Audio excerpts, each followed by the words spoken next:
other side.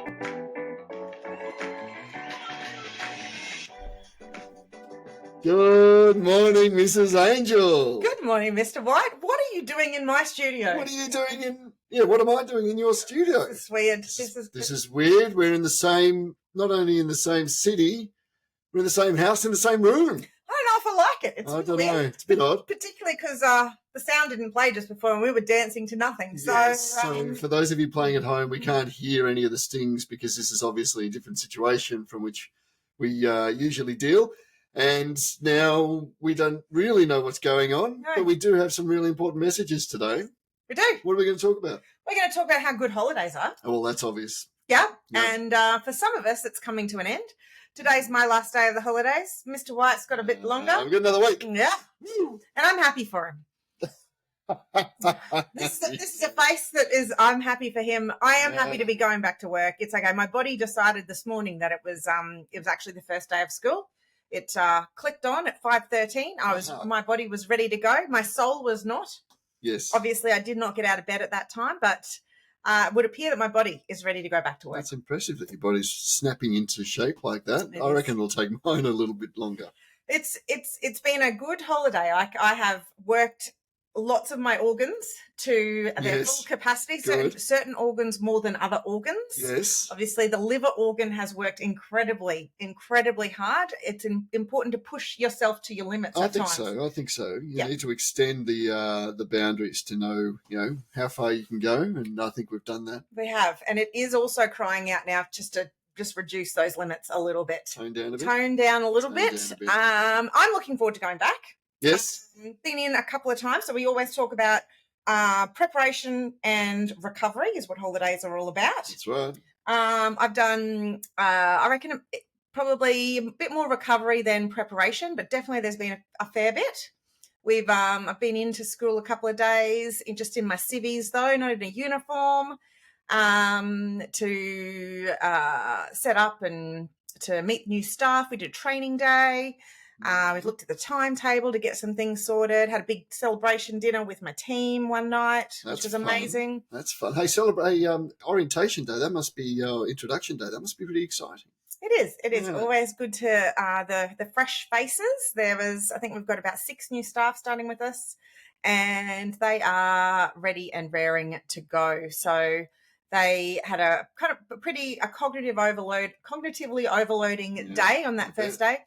But we are very clear with our staff that everything that we're doing is science of learning. So we recognise that when we do a 6-hour jam-packed day with them, with their first exposure of information, we do not expect you to retain pretty much anything. It's just a first exposure. So we're going to cover over this again. You're going to get to practice. You're going to get feedback. It's okay. I love that you're practicing what you're preaching. Absolutely. Fantastic. Really good. Really good. And what about you? What preparation have you done so far? You've still got a week to go. I've still got a week to go, but I've done a bit of reading. I've done a bit of mapping out and sort of, high altitude thinking, broad sort of stuff. I'm pretty excited about my Year 12 geography class, their last term of their schooling life. Last push. So a lot of it is about how to finish that off and how to step back and actually consolidate all the learning that we've done and make sure they're all prepared for exams and all that sort of stuff. Because a lot of the school assessed coursework is done, obviously.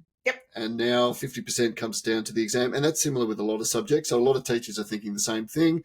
How can we maximize the time that we have left and make sure that our students are prepared and not just ready to do the exam, but to flourish and execute well under pressure. And obviously we want them to do well in the exam because that's how we do things in Australia. Mm-hmm. But we actually want to teach them to learn for life, not just to learn for that exam as well, which is the tension as a teacher. Yes, that's right. And it's also stressful because they have a lot of exams in a short period of time. Yeah. So it's an exam season. So there's a lot of preparation that goes into ensuring that students understand this is a marathon. This is not a sprint. Yeah. And hopefully we're getting to the end of that marathon now. But for some people, maybe they're just seeing that the marathon is stretching out ahead. They're going, I should have stretched more. Maybe I should have run more regularly. Yes. Maybe just run at some stage leading up to the marathon. That would help. Yeah. That would help. Yeah. The good thing is lots of people run a marathon on not much training. That's true. They do tend to crash and burn at the end, though. So That's what we want you to run a marathon and enjoy the marathon and then want to run again afterwards. That's the thing. And That's right. the marathon analogy is a good one. And the next time you do a marathon, you know how to prepare yourself better so that you can execute better. To be fair, as a marathon runner myself, there ain't no second marathon. So, once a marathon runner, always a marathon runner. You don't have to do 2 marathons to become a marathon runner. That's great. But yes. All right, so we talked a bit about the preparation. What about the recovery? What's been some of the best bits of your recovery? Just time away with friends and family, get away from, so I'm obviously in Brisbane at the moment, up in Shaz's room. In her home, and the weather's a bit better. I say a bit better because the last week's been pretty rainy, but there is that hot, bright sun thing outside at the moment, which is pretty awesome. So I've been spending a bit of time at the beach, a bit of time with family, a bit of time with you and your family, Shaz, and loving it. It's great. I do feel recharged, and I'm pretty excited about having another week left. But that week does include a drive back to Melbourne and a few other bits and pieces. But overall, it's good fun. Yeah, it's good fun. And the 3 weeks, I mean, not everyone gets 3 weeks, but I feel particularly blessed. The 3 weeks it's a good amount of time. It's a good amount of time. Takes the first week to unwind. I reckon the next week is the best week, and then you kind of start winding back up. Then in the third, as you're starting to get a bit more into that preparation phase, but. It's a good time to be alive. I definitely feel recharged. Yes. Definitely. And it's important because, as I said earlier, term 3 is a big term for the senior students. Big for everyone, but I quite enjoy term 3. I mean, the weather gets better. You start seeing growth in students accelerating. It's a wonderful term, I think, to be a teacher. And we're leading towards finals. In the footy and all that sort of stuff, all that good stuff. And the sunshine again, more regular sunshine. Again, days start getting longer, barbecues become an option. It's great. Yeah, absolutely. Yeah. We were talking around the great thing about having you here. We do a lot of just talking jibber jabber about rubbish stuff, but we also do a bit of solving the world's problems as well. So around the breakfast table this morning, we were talking. Never far from our mind is the teaching shortage, and that's not going away because the teachers' workload is ever increasing. Absolutely. And I was talking about an article that I came across last week before. I couldn't find it again, so I apologise. I don't have the details, but the crux of it was simply that it was an American-based survey of teachers, and an alarming number of teachers did not see themselves in the profession beyond 5 years' time. And when asked about why that would be the case, most of them cited the increasing workload. And so Mrs. Angel and I got thinking about, what sort of strategies can we implement in order to manage that extending workload, but at the same time communicate to the people making these decisions that every additional thing that a teacher has to do is going to impact on something, and usually it impacts negatively on student learning if we are spread too thin. And you came up with some really, really good strategies, Shaz. Not my own strategies. I did want to claim them. I did want to give an example. So I don't want to diminish the issue of teacher workload by then counteracting with strategies, because teacher workload is a big issue. Yes. And we should push back on it. We absolutely need to push back on it. So the first example I want to give is of one of my awesome staff members who pushed back on it. And he came to see me. And so myself as a principal, it was actually one of my support worker coordinator. I had asked for, as we're getting our students do pre-testing and post-testing, 9 monthly standardized testing. And I'm really excited about this data. This is what gets me out of bed in the morning. So our awesome support workers are collecting that data. And I wanted, as soon as somebody was tested, I wanted that data straight away. So I wanted them to do the marking immediately after each test so that I can see the numbers coming in, and purely just so I can be excited. And I share the good word, and I let everybody know, this kid's got 4 years reading growth. So I do, it's the good stories, good news stories. But one of my awesome staff members, and I think this is a thing that you need to go to your admin team when there's a workload, like there's just another thing that you're being asked to do. Often that admin person, me in this case, hadn't actually thought through the time repercussions of wanting this. So my awesome staff member, shout out to Jack Shipston, came in, had crunched the numbers for me. Is like, look, Shaz, we can do this. But every time we mark a single test on its own, we have to go and get the marking guide. We need to sit down. We need to open up. We need to reconnect with that.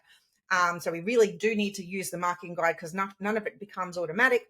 Then we need to go and singly open up that spreadsheet and put in that data. So it probably takes 6 to 8 minutes per test longer. We do 260 kids and we do at least three different standardized tests each year, in 9-month intervals. Adds up. It adds up. And so he had the numbers there for me. So his suggestion was, how about we just do the marking of it one afternoon a week on a Monday, marking Mondays.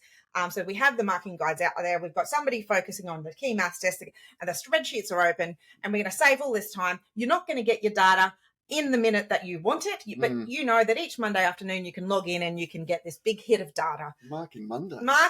He even put a bit of alliteration in there for me to like. Very good. He's a smart man, and absolutely. So I hadn't thought of the impact of what I was asking them to do. He made a very sound argument. So my first suggestion is go and talk to your admin teams, because I like to believe more often than not they're reasonable people. They want the best for kids as well. And so if you put a reasonable argument in front of them for why not this or why that, or where am I going to find the time to do this new thing, we've got to have this dialogue where we can actually talk to each other and actually scratch below the surface of what the reality is. Because it is an issue, a really, really, really big issue. Yeah, and look, most school leaders will implement these things from a good place. They want the best outcomes for the students, and so they think that this is a great idea, let's do this. Yeah.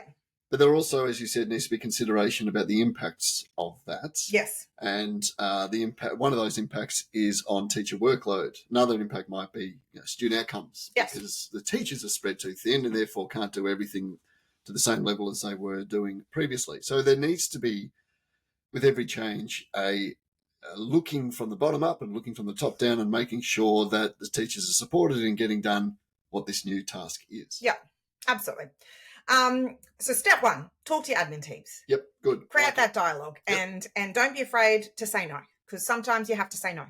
Yep. You don't want to say no, but you have to say no. Yep. Yep. However, I have gotten, I never used to be highly productive, but I have become highly productive. Yep. And so you can learn to be productive. I've learned to be productive. I wasn't born productive, definitely. I was not born with a neat and tidy room. Beth, Mum, you don't need to factor in here. I've got this self-awareness. I know that my room was not always neat and tidy. I didn't always put things back in their place. But I've learnt this skill, particularly at work. Actually, Luke's also wanting to my husband also wants to jump in here as well. At work, I'm highly productive. I found this thing on Growth Hive the other day, and they shared, so I think it was on LinkedIn, and it's about how to master daily productivity. And it was in a school environment. I really liked it. They talk about what to do the night before, what to do the morning of, what to do throughout the day, and what to do at the end of the day. And there's all these little strategies and I certainly don't do all of these, but I would recommend having a look at this and maybe picking one out of the what to do the night before, one to do the morning of, one to do throughout the day, one end of day, and you would absolutely immediately become more productive. Yeah, great. And it's not about so that you can then do the increasing workload of a teacher. It's just about so that you can do the things that are your job expectations more productively. You've got more time then after school to go and spend with your families, which is what we also want to do. We want to make a difference in kids' lives and then go home to our families and have a good time there as well. In order to recharge and come back and do it all again tomorrow. Yeah. And I reckon we might talk about these a bit more throughout the term, actually. Fantastic. And break it down. So the night before, we'll just talk about those for today. So there's the looking at SMART goals. So they're specific, measurable, achievable, relevant, and time-bound. So the night before, set some SMART goals for the next day. So actually have them written down. I have got, and then it kind of links in. The next one is the Eisenhower matrix. So the night before bed, list your tasks for the next day and categorize them into 4 quadrants. The ones that you have to do, the ones that you have to decide, the ones that you can delegate, and the ones that you can delete. Oh, we'll start with D. Absolutely. Wonderful. Yes. So they were do, decide, delegate, delete. Fantastic. And the way that I do this is I have a one to-do list on my phone. I used to have 19. I used to just have a thought and I'd put it into my notes, and I had all of these notes, and it was really terrible for my brain. Yep. I now have one to-do list, and then in that to-do list, I know the things I have to do, the things I have to tell, or I just don't put the delete. The delete ones are just emails that I have deleted. Yep. And then there's in there delegate. If I'm reading it, I probably have already decided on it. So I put my decisions. Who do I need to communicate them to? So it's all in that, in my one list in notes. And that's what I go to at the start of the day. Right. Then the third thing is to find your peak time. Mm-hmm. So this is about the night before. Reflect on when you feel the most energetic and alert. Plan to tackle your most challenging tasks during these times. Mm. So then I know which ones, when I first get to work, that's I've got half an hour before the busyness of the day starts. Yes. Those are often the times where I've read a book called Eat That Frog, which is basically do the hardest tasks first. Mm-hmm. But for some people, the first half an hour of the day is not going to be your most productive time. That might be your slow wind-up time. Yeah. But it's definitely my peak time for me, where I get some things done. And then also at the end of the day, when there's not that constant, lots of people coming through my office. Absolutely. That is absolutely vital in teaching, is making sure you feel prepared early at the start of the day. That doesn't mean you have to have, dotted every I and crossed every T, but you have to have a ballpark understanding of what the day is going to throw at you and how you're going to respond. Uh-huh. And I use that time. I get to work a little bit earlier than most other people, but I'll get there with a coffee. So I'm helping myself. I feel good. I've got my daily copy. I've played my Wordle. Mm-hmm. I sit down in front of the computer, have my coffee, and I just map out my day in my mind, just so I've got an understanding of what the day is going to throw at me, think about what extra planning I have or haven't done, and then execute from there. And then people start coming into my office. I've got about 5 or 6 people in my office. They start coming in. It's difficult to do much work once that happens. Mm-hmm. And then students start rocking up, and our office is right in the middle of where the students hang out as well. So they're always popping in and saying good day. So there's not much really intense thinking going on there, but I've already done that. Yeah. And it only takes 10, 15 minutes. But that's relationship building. So that's also a good time. It is very important. I'm not going to sacrifice that time. Yeah. No, absolutely. Yeah. But it's recognizing that. It's recognizing that that's just going to happen. So it is planning the time around that and not wishing, oh, gee, I wish there wasn't kids coming through an hour. Gee, I wish that my colleagues hadn't turned up now. They're going to turn up at that time.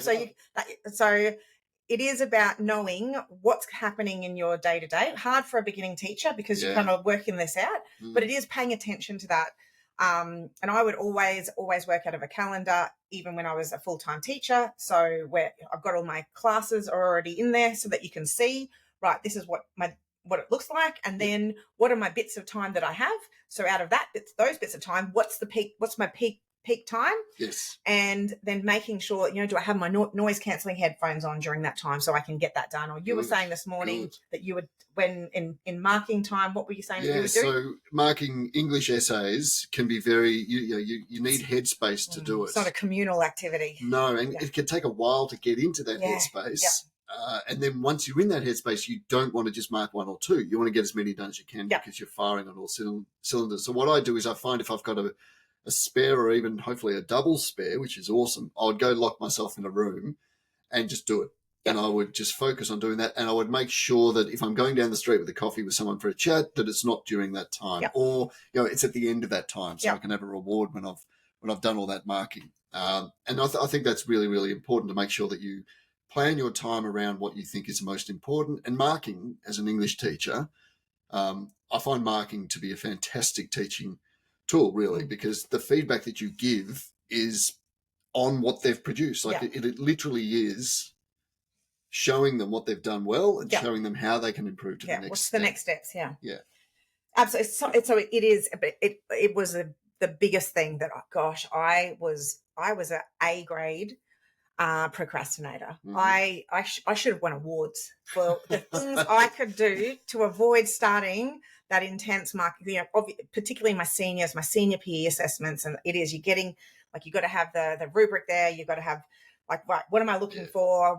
How am I going to best give this feedback? You give your feedback. Oh gosh, I wish that if I was teaching full time, I would do the feedback in your way. Yeah. So the way I do it for an essay is we use a program called Shobi, but you can use any other sort of tool really that allows you to record audio. So I will have the essay up on a screen. I've scanned it in, and I can mark over the top of it, and then I'll be speaking over the top of that. So I'll make a mark, and it might be the letter A and circle, and say, now at point A, you've chosen to use this word, and I'm wondering why you chose that word. And you can really unpack the feedback and get close to the essay. And I find that I can speak far more easily and express myself far more easily in words than I can in written. So, and you get more feedback. Instead of writing 2 or 3 or 4 sentences at the end of the essay that tries to sum up everything, I can speak through the essay, and it only takes, it takes a couple of minutes, but most of those minutes are giving feedback. Absolutely. You're not doing the preparation. You're not writing it down. Yeah. Because really, you've already had that inner monologue. So, and then you're writing it. So now your inner monologue just isn't inner. It's fresh in and my then, mind. And then you're able to it's just a much better a way of doing it, I reckon. It's a good way of doing it. And one of the most effective things about it is what I do is I go to the rubric, and I will scan the rubric in with the essay. And so right at the bottom of the essay is the rubric, and then I would talk them through the rubric. And I said, look, what I said before about using really good general essay structure, that is this part of the rubric, but you haven't used very good internal paragraph structure, which is this part. So in order to get from high to very high next time, what you need to do is this. So it allows you to explain step by step what the student is doing well, and vitally, how they can improve to the next step. Love it. And the students do love it as well. They really dig it. You might think that they don't want to sit down and listen to your voice for 3 or 4 minutes, but honestly, my experience is they love it. And I feel like they'd be more likely to do that and then probably read and tick off the feedback that you've written. Yeah. And you'll just be able to give so much more detail than what you would be able to do if you're having to write it. You'd be writing a whole nother essay for each kid. Yeah. So that's you can personalize. You can put in a gag or something with or you can reference incidents specific to that student. So you can really build on to connect the feedback, individuality of your feedback. That's beautiful. It's really cool. I love it. I reckon that wasn't an accident that you just led to a gag, just said then. So I know you've been sitting on a heap. You've been sitting on an absolute heap of these. So let's play a sting that we can't hear. Okay. And then hopefully it works. And then hit me. Whitey's Weekly Wisecracks. What do you got, Mr. White? Okay, I'm hoping that's finished. It's definitely finished. All right, so I was reading an article the other day. It was really, really interesting about killer whales around Greenland, I think it was, and scientists have discovered that they're hunting in packs. Like, they actually have roles to execute within their pack in order to hunt more effectively.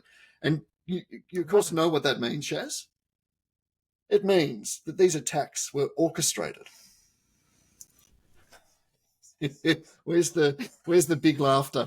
This one right here next to the bad joke. That's the wrong one. That's a bad joke. All right, I'll give you. There you go. There we are. There you go. That's got killer whales. Get it. I got it. I got it. Do you want a bonus one? Go and give me a bonus. All right. So we were talking facts in the car on those driving up to Brisbane. We were talking about facts with my kids and give us a really interesting fact. So I said to the kids, hey, did you know that if you sneeze and fart at the same time, your body takes a screenshot? I thought that was funny. I like that one. I thought you'd like that one too. I like it. You saw me like, yep. Oh, hey, and there's been lots of bodily fluids here as well. It's good hanging out with 3 kids. It's wonderful to hang. There's so many fluids. It's a different thing because your kid's a bit older. He's a bit older, these young kids, they get snotty noses and all the other things. All of the joys. Yesterday, one of my kids was eating a pie, and in the most comical things, kids fall. It looks like they're in slow motion.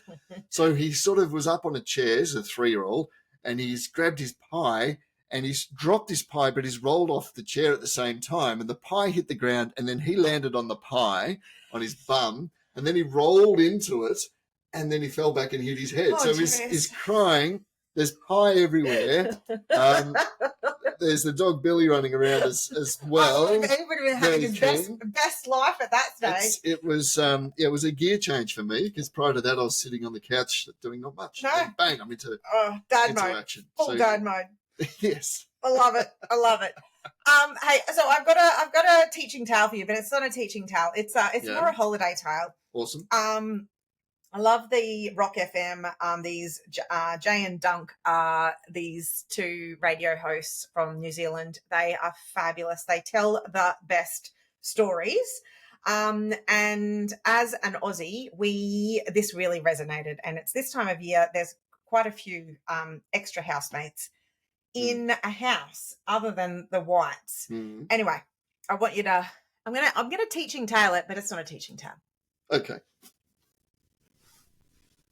Teaching tales. So earlier in the week, I got a new flatmate. He was as big as a cat, as hairy as a cat, and had twice as many legs as a cat.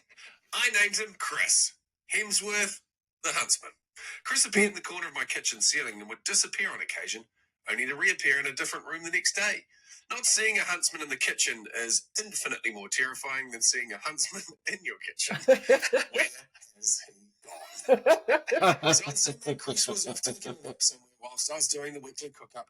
This inevitably led me to needing the first aid kit. As I grabbed the kit off the top of the cupboard, I felt something give my finger a tap. When I looked, I realised it was Chris, tapping my finger with one of his many hairy, terrifying long legs, the look in his eyes, and the "you get one warning, lady."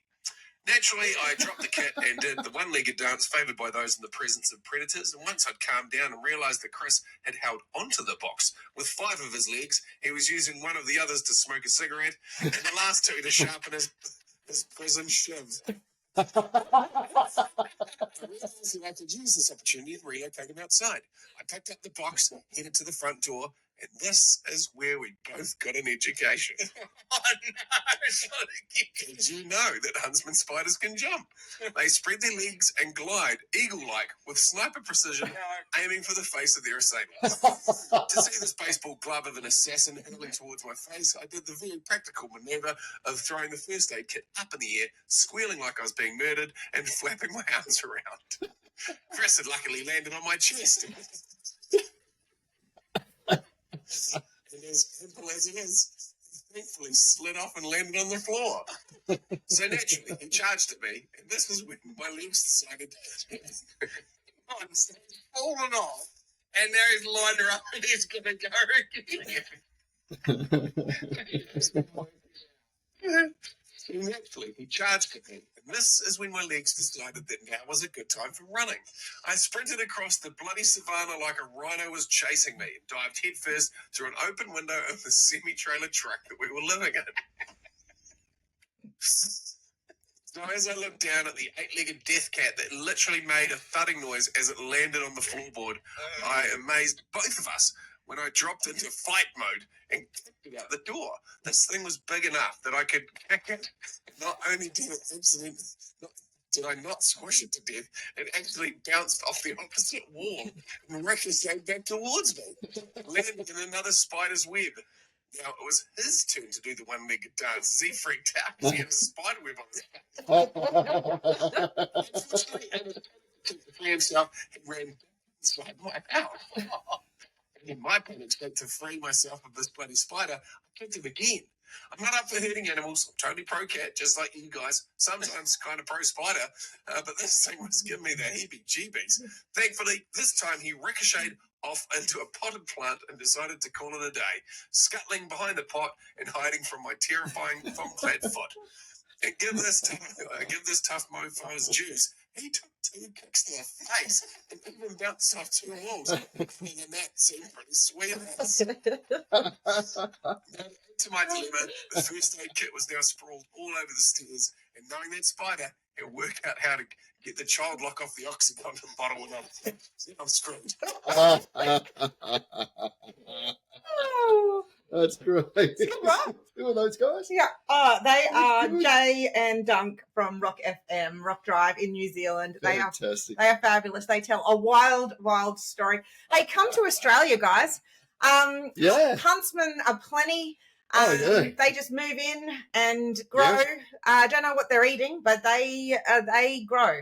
They do grow. Yes, they do grow. And it's the same thing over here. Like if you're better off knowing where they are than not. Absolutely. Yes. Yeah. Yep. That's quite impressive. I love it. That's good. I like the thud that he made when he fell on the floorboard. Honestly, they do though. They're massive. Yeah, pretty big. Absolutely massive. Pretty big. Hey, I'm going to bring us home with a magical moment that happened for me on the last day of the term.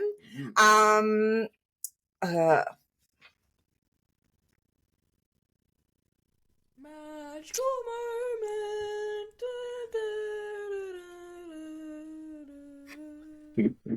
Right.